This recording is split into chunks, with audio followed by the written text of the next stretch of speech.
একদিন আমি আমার হারমোনিয়াম তুলে রাখলাম, গানের ক্লাসে জানিয়ে এলাম আপাতত বিরতি নিচ্ছি, কিছুদিন পর আবার ফিরব। আমার স্যার জিজ্ঞেস করলেন, সত্যি ফিরবে তো? আমি মিষ্টি হেসে আত্মবিশ্বাসের সাথে বললাম, নিশ্চয় স্যার, পড়া এখন একটু বেশি তো, গুছিয়ে আবার ফিরব। তারপর একদিন আঁকিবুকির খাতা তুলে রাখলাম, ভাবলাম ফাইনাল পরীক্ষার পরে আবার আঁকবো।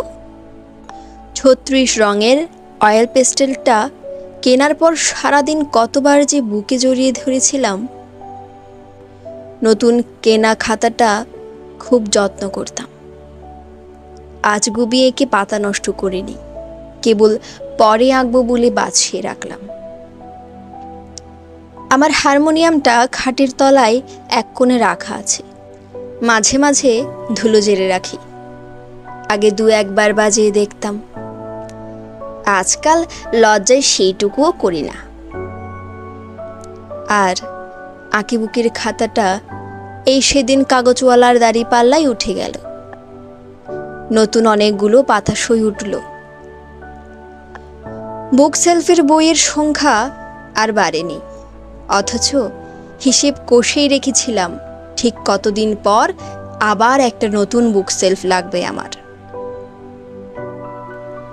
আমি আমার জমিয়ে রাখা শখগুলো হারিয়ে ফেলেছি। আমার এখন সময় আছে, শখ পূরণের সামর্থ্য আছে, কিন্তু আমার ছোটবেলার হাতের তালুতে জমিয়ে রাখা শখগুলো বড়বেলার আঙুলের ফাঁক গলে পালিয়ে গেছে। আমার সত্যি আর ফেরা হয়নি প্রিয় গানের ক্লাস আর আঁকিবুকির খাতায়।